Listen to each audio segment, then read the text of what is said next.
السلام علیکم ورحمۃ اللہ وبرکاتہ۔ الحمد للہ والصلاة والسلام علی رسول اللہ۔ اشہد ان لا الہ الا اللہ وحدہ لا شریک لہ واشہد ان محمدا عبدہ ورسولہ نبینا محمد وعلی آلہ وصحبہ اجمعین آمین یا رب العالمین۔ جی سب سے پہلے تو آپ سب کو رسول اللہ صلی اللہ علیہ وسلم کی وصیت کے مطابق ملخص علوم شریعہ کورس میں خوش آمدید۔ میں ہوں آپ کے ساتھ محب الدین بشریہ کالج سے آپ کی بہن بریرہ عطا۔ اللہ تعالیٰ سے دعا ہے اللہ تعالیٰ ہمیں مل کر اس کلاس کا بطور خاص تفہیم الحدیث کا حق ادا کرنے کی توفیق عطا فرمائے، آمین یا رب العالمین۔ آج ہم انشاءاللہ بلوغ المرام سے کتاب الجامع میں باب البر والصلہ پڑھیں گے۔ اس سے پہلے ہم نے باب الادب پڑھا تھا، آج ہمارا نیا باب شروع ہو رہا ہے باب البر والصلہ کی۔ تو اس سے پہلے کہ ہم سبق شروع کریں ہمیں اس بارے میں جان لینا چاہیے کہ بر اور صلہ ہے کیا چیز۔ لفظ البر، بر کیا ہے؟ بر کا معنی ہے بہت زیادہ نیکی کرنے والا، بہت زیادہ نیکی کرنا، ٹھیک ہے۔ بر کا معنی بہت زیادہ نیکی کرنا، یعنی کسی کے ساتھ اچھا سلوک کرنا، خصوصاً والدین کے ساتھ۔ عام طور پر ماں باپ کے ساتھ اچھا سلوک کرنے کو کہتے ہیں برٌ، اور اگر یہ با کی زیر کے ساتھ ہے نا، اور اگر ہو با کی زبر کے ساتھ برٌ، تو بر کا معنی ہوتا ہے بہت زیادہ نیکی کرنے والا۔ بر کا معنی برٌ بہت زیادہ نیکی کرنا، برٌ بہت زیادہ نیکی کرنے والا۔ اور برٌ یہ اللہ تعالیٰ کی صفت ہے، کیونکہ اللہ تعالیٰ اپنی مخلوق کے ساتھ بہت زیادہ احسان کرتا ہے نا۔ تو اسی طرح یحییٰ علیہ السلام کے بارے میں اللہ تعالیٰ نے فرمایا کہ وَبَرًّا بِوَالِدَیْہِ، ماں باپ کے ساتھ وہ بہت ہی اچھا سلوک کرنے والے تھے۔ تو اچھے سلوک کے مقابلے میں کیا ہوتا ہے؟ بد سلوکی، اظہار ثانی، خصوصاً ماں باپ کے ساتھ اظہار ثانی، یعنی ماں باپ کو تکلیف پہنچانا، اسے کہتے ہیں عقوق، عین قاف واو قاف، عقوق۔ اور جو ایسا کرتا ہے یعنی جو والدین کو تکلیف دیتا ہے اسے کہتے ہیں عاق، عاق نافرمان۔ آج بھی کئی دفعہ اخبار میں پڑھنے کو ملتا ہے کہ فلاں نے فلاں کو عاق کر دیا ہے، والد نے اپنے بیٹے کے بارے میں دیا ہوتا ہے، ایڈ دی ہوتی ہے کہ میں اپنے بچے کو عاق کرتا ہوں، اور وجہ کیا ہوتی ہے؟ نافرمانی۔ تو جو بچہ والدین کی نافرمانی کرتا ہے اسے عاق کہتے ہیں، اور یہ عاق اس لیے کیا جاتا ہے کہ اس کی جو شرارتیں ہیں ان کا نقصان والدین کے ذمہ نہ پڑے، یعنی والدین اپنے بچے کو روکتے ہیں، سمجھاتے ہیں، اس کے باوجود بچہ رکتا نہیں ہے، وہ معاشرتی طور پر بدتمیزیاں کرتا ہے، اپنے ماں باپ کے علاوہ لوگوں کو بھی تنگ کرتا ہے، تو پھر ایسے بچے کو والدین کبھی عاق کر دیتے ہیں۔ لیکن شریعت میں اس عاق کا مطلب ہرگز یہ نہیں ہے کہ اس بچے کو جائیداد میں سے حصہ نہیں ملے گا، جبکہ ہمارے ہاں عاق کرنے کو اسی سے ہی تعبیر کیا جاتا ہے کہ اس بچے کو جائیداد سے محروم کر دیتے ہیں، تو یہ گناہ ہے۔ جس کو وارث اللہ نے بنا دیا ہے نا، اس کی وراثت کوئی بھی چھین نہیں سکتا۔ ہاں البتہ اگر بچہ شریر ہے، وہ آپ کے کنٹرول میں نہیں رہا، تو آپ اس کو عاق کر سکتے ہیں، لیکن اس کو وراثت نہیں آپ اسے چھین سکتے، وہ اپنی وراثت کا وارث رہے گا۔ البتہ اگر کہیں ایسا معاملہ ہے کہ وارث جو باپ ہے وہ کافر ہے، بیٹا مسلمان ہے، یا بیٹا مسلمان ہے، بیٹا کافر ہے، باپ مسلمان ہے، تو پھر کافر اور مسلمان یہ ایک دوسرے کے وارث نہیں بنتے. ٹھیک ہے. تو خیر یہاں ہمارا سبق وراثت پر نہیں ہے، ہم پڑھ رہے ہیں باب البر والصلۃ. بر اور بر کا فرق سمجھ میں آیا؟ بر با کی زیر کے ساتھ ہے، معنی کیا ہے؟ بہت زیادہ نیکی کرنا. با کی زبر کے ساتھ بر رون ہوئے تو بہت زیادہ نیکی کرنے والا. والدین کے ساتھ اچھا سلوک کرنا چاہیے، اور برا سلوک کریں تو اس کی جو ضد ہے وہ ہوتی ہے آپ. تو پھر ہے سلا و سلا تھی. سلا کیا ہے؟ سلا کا معنی ہے ملانا. یہ نا وہ سلا تھی. سلا کا معنی ملانا یا پیوند لگانا یا پھر جوڑنا. یعنی کس چیز کو ملایا جاتا ہے، کہاں پر پیوند لگایا جاتا ہے، کس چیز کو جوڑا جاتا ہے؟ وہ چیز جو ٹوٹی ہو، کٹی پھٹی ہو، اسے ہی جوڑا جاتا ہے نا، وہیں پر پیوند لگایا جاتا ہے.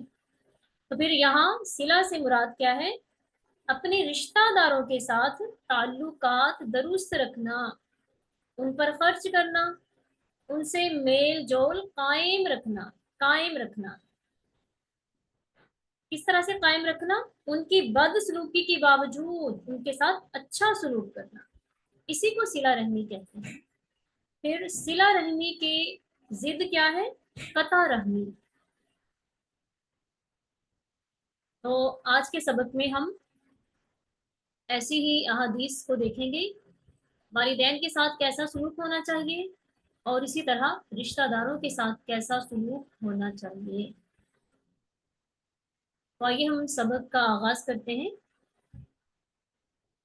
عن ابی ہریرہ رضی اللہ تعالی عنہ قال قال رسول اللہ صلی اللہ علیہ وسلم من احب ان یبسط علیہ فی رزقہ وان ینسأ له فی اثرہ فلیصل رحمہ.